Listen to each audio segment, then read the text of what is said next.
Hello friends, नमस्कार। कैसे हैं आप लोग? आई होप आप सभी लोग अच्छे हैं और मैं भी अच्छी हूँ। So welcome back to MSB मिथुस क्रिएशन एंड मैं स्वर्णलता आज आप लोगों के पास एक नई वेलनेस टॉक के साथ आई हूँ। सो आज का जो टॉपिक है वो है हाई ब्लड प्रेशर और हाइपरटेंशन, यानी कि हमारा बॉडी में हाई ब्लड प्रेशर क्यों होता है, किस लिए होता है और उसका सिम्टम्स क्या है और साथ में हम उससे कैसे दूर रह सकते हैं। तो चलिए देर नहीं करते हैं और शुरू करते हैं आज का टॉपिक और देखते रहिए आप लास्ट तक, क्योंकि आप बीच में अगर छोड़ के जाएंगे तो कुछ भी आपका मिस हो सकता है। अगर आपका मिस हो गया तो आप पूरा डिटेल्स में नहीं समझ पाएंगे। तो आप शुरू से लास्ट तक देखिए और अगर अच्छा लगा देन आप लाइक शेयर एंड कमेंट जरूर कीजिएगा, ताकि अगर आप कमेंट करेंगे तो मुझे पता चलेगा कि आपको वीडियो समझ में आ गया है। और अगर कुछ भी समझ में नहीं आता है देन आप क्वेश्चन कर सकते हैं और मैं जितना सकूंगी आपको आंसर देने का कोशिश करूंगी। सो देर नहीं करते हैं, चलिए वीडियो को स्टार्ट करते हैं।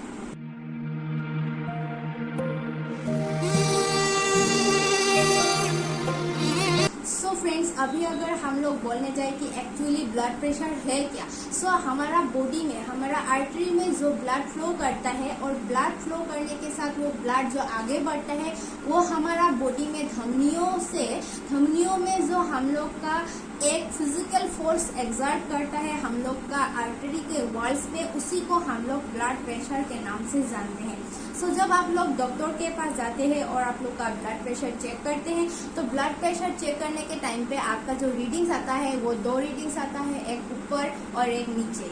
सो फ्रेंड्स, अभी जो ऊपर की तरफ रीडिंग आता है उस रीडिंग्स को हम बोलते हैं सिस्टोलिक ब्लड प्रेशर और जो नीचे की तरफ रीडिंग्स होता है उसको हम लोग बोलते हैं डायस्टोलिक ब्लड प्रेशर। सो सिस्टोलिक ब्लड प्रेशर का मतलब क्या है? एक्चुअली हम लोग का जब हार्ट पंप करता है सांस लेने के टाइम पे, सो हार्ट पंप करने के टाइम पे जो ब्लड फ्लो होता है और जिस ब्लड को आगे बढ़ने के लिए जिस प्रेशर का प्रयोग होता है उस प्रेशर को हम लोग सिस्टोलिक ब्लड प्रेशर के नाम से जानते हैं। और जब हम लोग का ब्लड वापस जाने लगते हैं और हमारा हार्ट रिलैक्स फील करता है और रिलैक्स होने के टाइम पे जिस प्रेशर का हम लोग का प्रयोग होता है उसको हम लोग का डायस्टोलिक ब्लड प्रेशर के नाम से जानते हैं। अकॉर्डिंग टू साइंस हम लोग का एज जब बढ़ने लगता है, एज बढ़ने के साथ साथ हम लोग का बॉडी में ये जो ब्लड प्रेशर का प्रॉब्लम है ये भी ज्यादा कॉमन होने लगते हैं। लेकिन हम लोग का जो एज है, एज लिमिट 45 to 65 के बीच में जो लोग हैं उन लोगों का क्या होता है, कंपेरिजन टू फीमेल, हम लोग का जो मेल होता है, मेल का जो ये हाई ब्लड प्रेशर का प्रॉब्लम होता है ये ज्यादा होता है। लेकिन after 65 comparison to male, female का प्रॉब्लम ज्यादा होता है। यानी कि 45 to 65 हम लोग का जो एज ग्रुप का लोग है उन लोगों का फीमेल से ज्यादा मेल लोग का प्रॉब्लम होगा और आफ्टर 65 जो लोग एज ग्रुप में है उन लोगों का जो प्रॉब्लम है वो मेल से ज्यादा फीमेल लोग का होगा। एंड साइंस ऐसा भी मानता है जिन लोगों का डायबिटीज है, यानी कि डायबिटीज पेशेंट जो लोग है उन लोगों का ये जो हाई ब्लड प्रेशर का प्रॉब्लम होने का चांसेस होता है वो भी रिस्क होने का चांसेस ज्यादा होता है, क्योंकि साइंस ऐसा मानता है कि हम लोग का बॉडी में जो ब्लड प्रेशर है, यानी कि जो हम लोग का बॉडी का हाई ब्लड प्रेशर है वो हम लोग का बॉडी का जो डायबिटीज लोग है, डायबिटीज के कारण 40% हाई ब्लड प्रेशर का जो रिस्क होता है वो हमारा बॉडी में होता है और उसका रीजन होता है डायबिटीज। अब अगर हम लोग जानना चाहें कि हम लोग का बॉडी का जो ब्लड प्रेशर है वो नॉर्मल कितना होना चाहिए, तो आप जब चेक करते हैं आपका ब्लड प्रेशर तो हमारा जो दो रीडिंग होता है, जो ऊपर का रीडिंग है जो है सिस्टोलिक ब्लड प्रेशर वो होना चाहिए लेस देन 120, यानी कि आपका जो सिस्टोलिक ब्लड प्रेशर है वो 120 से नीचे होना पड़ेगा। और आपका जो नीचे का जो आपका ब्लड प्रेशर है, रीडिंग है, वो आप लोग का डायस्टोलिक ब्लड प्रेशर वो होना चाहिए आपका बिलो 80, यानी कि लेस देन 80 से नीचे होना चाहिए आपका नॉर्मल ब्लड प्रेशर। सो आपको पता चल गया अभी कितना आपका नॉर्मल रहना चाहिए। तो इसके लिए आपको वीकली और मंथली 2 टाइम आपको चेक करना बहुत ही जरूरी है आपका ब्लड प्रेशर नॉर्मल है या नहीं। अमेरिकन हार्ट एसोसिएशन ने नया गाइडलाइन के हिसाब से बोला है कि अगर आपका जो ऊपर का रीडिंग है सिस्टोलिक ब्लड प्रेशर वो अगर 130 to 139 है और जो आपका डायस्टोलिक ब्लड प्रेशर यानी कि नीचे का रीडिंग होता है वो अगर 80 to 89 होता है, देन आपका जो हाइपरटेंशन है वो स्टेज 1 में है। और अगर आपका जो सिस्टोलिक ब्लड प्रेशर है वो 140 से ऊपर है और जो आपका डायस्टोलिक ब्लड प्रेशर है वो 90 से ऊपर है, देन आपका जो हाइपरटेंशन है वो स्टेज 2 में है। एंड अगर आपका जो सिस्टोलिक ब्लड प्रेशर है वो 180 से ऊपर है एंड आपका जो डायस्टोलिक ब्लड प्रेशर है वो आपका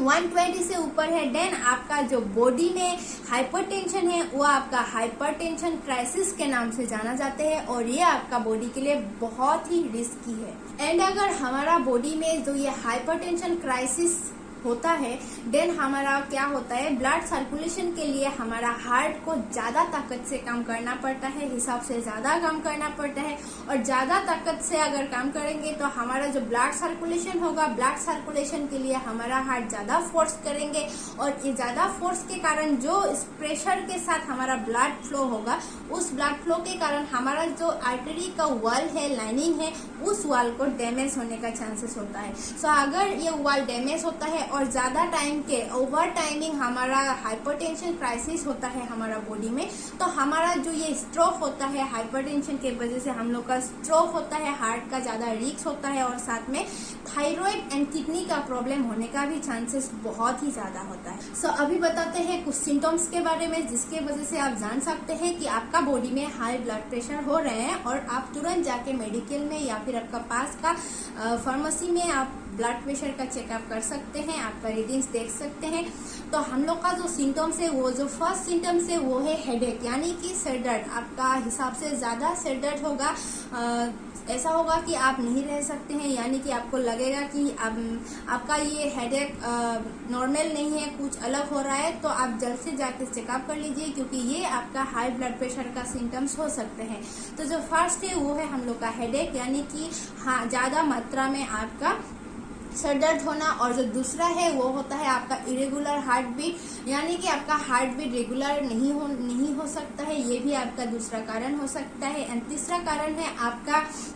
डिफिकल्टी इन ब्रीथिंग यानी कि आपका सांस लेने में कभी कभी प्रॉब्लम हो सकता है, आपको ज्यादा थकान महसूस हो सकता है, साथ में आपका चेस्ट पेन, कभी कभी चेस्ट पेन भी हो सकता है। एंड आपका जो विजन प्रॉब्लम यानी कि आप जब धूप में जाते हैं या फिर बाहर हो या आप अंदर बैठे हो घर के अंदर, आपका धुंधला धुंधला सा दिखाई देना, यानी कि आप कुछ पढ़ रहे हैं या फिर आप दूर बैठ के टीवी देख रहे हैं या फिर आप किसी आदमी को दूर से देख रहे हैं तो उसमें आपको धुंधला धुंधला सा दिखाई देगा, यानी कि इससे आपका पता चलता है कि आपका ब्लड प्रेशर हाई होने का चांसेस है। और अगर ये 5 प्रॉब्लम्स या फिर सिम्टम्स आपका बॉडी में आपको दिखाई दे रहा है तो आप तुरंत जाके आपका सामने का मेडिकल या फिर फार्मेसी में जाके आपका हाई ब्लड प्रेशर आप चेक कर सकते हैं। एंड अगर आपका हाइपरटेंशन हिसाब से ज्यादा है या फिर आपका बॉडी में हाइपरटेंशन क्राइसिस हो रहा है देन आपको पता भी नहीं चलेगा कि आपका हाई ब्लड प्रेशर हो रहा है या फिर आपको कुछ सिम्टम्स भी दिखाई नहीं देगा आपका बॉडी में कि उससे आप जान पाए कि आपका बॉडी में ब्लड प्रेशर हाई हो रहा है।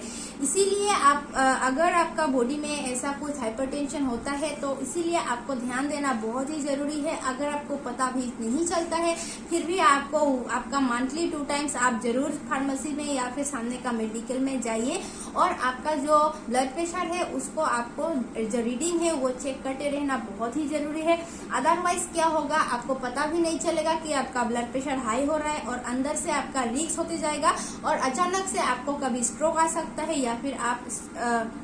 कुछ भी प्रॉब्लम में फंस सकते हैं। और इसीलिए हमारा जो ये हाई ब्लड प्रेशर है इसको हम लोग साइलेंट किलर के नाम से भी जानते हैं, क्योंकि अगर आपका हाइपरटेंशन है या फिर आपका बॉडी में हाइपरटेंशन क्राइसिस है तो आपको बिना पता चल के आपका हाई ब्लड प्रेशर के बारे में बिना पता चल के ही आप बड़ा बीमारी का शिकार हो सकते हैं। सो फ्रेंड्स, अभी जानना ये जरूरी है कि अगर हाई ब्लड प्रेशर हमारा बॉडी में हो रहा है या फिर होता है तो उसका रीजन क्या है, यानी कि किन किन फैक्टर्स के वजह से हमारा बॉडी में हाई ब्लड प्रेशर हो सकता है। तो जो सबसे पहला फैक्टर है वो है स्मोकिंग। अगर आप स्मोक करते हैं और रेगुलर स्मोकर है देन उसके वजह से आपका बॉडी में जो ब्लड प्रेशर है वो हाई हो सकता है, यानी कि आप रिस्क में भी आ सकते हैं। सो आपको जल्द से जल्द ये स्मोकिंग छोड़ना है और आपको इसको इग्नोर करना है। जो सेकंड फैक्टर है वो है ओबेसिटी और हाई आपका BMI, यानी कि अगर आप ओबेसिटी लेवल में हैं और आपका BMI लेवल बहुत ही ज्यादा है देन आप उसके वजह से भी हाई ब्लड प्रेशर में आ सकते हैं। और जो थर्ड है वो है सेडेंटरी लाइफस्टाइल, यानी कि आप कुछ भी फिजिकल एक्टिविटी नहीं करते हैं, बस आपका जो काम है वो करते हैं, खाते हैं, पीते हैं, सोते हैं, उठते हैं, बैठते हैं, अगर ऐसा है देन उससे भी आपका ब्लड प्रेशर हाई हो सकता है, क्योंकि आपका फिजिकल एक्टिविटी यानी कि एक्सरसाइज, वर्कआउट वगैरह करना बहुत ही जरूरी है, अदरवाइज आपका ब्लड प्रेशर उससे भी हाई हो सकता है। And too much salt consumption, अगर आप हिसाब से ज्यादा सॉल्ट कंज्यूम करते हैं उससे भी आपका बॉडी का जो ब्लड प्रेशर है वो हाई हो सकता है। और जो नेक्स्ट है वो है टू मच अल्कोहल कंज्यूमिंग, यानी कि अगर आप हिसाब से ज्यादा अल्कोहल ले रहे हैं, more than 2 drink per day, अगर एक दिन में आप 2 से ज्यादा ड्रिंक ले रहे हैं तो ये आपका बॉडी के लिए जरूरी नहीं है और आपका हिसाब से ज्यादा हो रहा है और उससे आपका ब्लड प्रेशर हाई हो सकता है। एंड तीसरा है आपका कंटिन्यूअसली स्ट्रेस, अगर आप बॉडी में हिसाब से ज्यादा स्ट्रेस ले रहे हैं, कंटिन्यूअसली डेली लाइफ में आप स्ट्रेस ले रहे हैं तो उसके वजह से भी आपका ब्लड प्रेशर हाई हो सकता है। और जेनेटिकली भी आपका बॉडी में ब्लड प्रेशर हाई होने का चांसेस होता है, अगर आपका फैमिली मेंबर किसी का हाई ब्लड प्रेशर है या फिर आपका किसी का ग्रैंड पेरेंट्स का हाई ब्लड प्रेशर होगा, देन आपका भी जब एज बढ़ते रहेगा, आप एडोलेंस में आपका भी हाई ब्लड प्रेशर होने का चांसेस होता है। एंड आप अगर नींद पे खर्राटे लेते हैं तो उससे भी आपका हाई ब्लड प्रेशर होने का चांसेस होता है, क्योंकि आप अगर नींद पे खर्राटे रहते हैं इसका मतलब ये है कि आपका जो ब्रेथ लेने का जो डिफिकल्टी हो रहा है या फिर आपका हार्ट बीट अच्छा से नहीं चल रहा है और आपका ब्लड सर्कुलेशन अच्छा से होने में प्रॉब्लम हो रहा है और हार्ट आपका अच्छे से पंप नहीं कर पा रहे, इसीलिए आप खर्राटे लेते हैं और उसके कारण भी आपका ब्लड प्रेशर हाई हो सकते हैं। और कुछ मेडिसिन जब आप लेते हैं, लाइक अगर आप सर्दी जुकाम के लिए मेडिसिन यूज कर रहे हैं, बार्ट कंट्रोलर पीस ले रहे हैं और साथ में आप पेन किलर्स ले रहे हैं, और अगर आप आर्टरी में आपका फैट्स जम गया है देन उससे भी आपका ब्लड प्रेशर हाई हो सकता है। सो फ्रेंड्स, आप लोगों को पता चल गया किन कारणों के वजह से आपका ब्लड प्रेशर हाई हो सकता है या फिर आपका बॉडी में ब्लड प्रेशर हाई हो रहा है, देन आपका बॉडी में क्या क्या सिम्टम्स पा सकते हैं। सो आप अभी जरूर ध्यान दीजिएगा। आई होप इस वीडियो से आपको बहुत कुछ जानकारी मिला होगा और आगे आप ध्यान दे सकेंगे। सो फ्रेंड्स, अगर इस वीडियो को अच्छा लगा देन लाइक करने के लिए ना भूलिएगा, और कुछ भी जानना है और पूछना है इसी टॉपिक में हो या फिर दूसरा टॉपिक से हो, आप कमेंट बॉक्स में कमेंट कर सकते हैं। और मैं चाहूंगी आप इस वीडियो को ज्यादा से ज्यादा शेयर करें, आपका फ्रेंड सर्कल पे हो, आपका नॉन सर्कल पे हो, आपका फैमिली मेंबर्स, रिलेटिव्स, किसी से भी आप जल्द से जल्द ज्यादा से ज्यादा शेयर कीजिए, ताकि आजकल का लोगों को ये सब बातों में ध्यान देना बहुत ही जरूरी है। हाँ, पता होता है, बहुत सारे लोगों को ब्लड प्रेशर के बारे में पता होता है, लेकिन ये नहीं पता होता है कि किन बातों में ध्यान देने से हम लोग इजीली ये बीमारी से, इस प्रॉब्लम से दूर रह सकते हैं। सो आज के लिए इतना ही था, फिर मिलेंगे नए वीडियो के साथ, नए वेलनेस टॉपिक के साथ। सो आज के लिए इतना ही था। Thank you so much, bye bye, नमस्कार।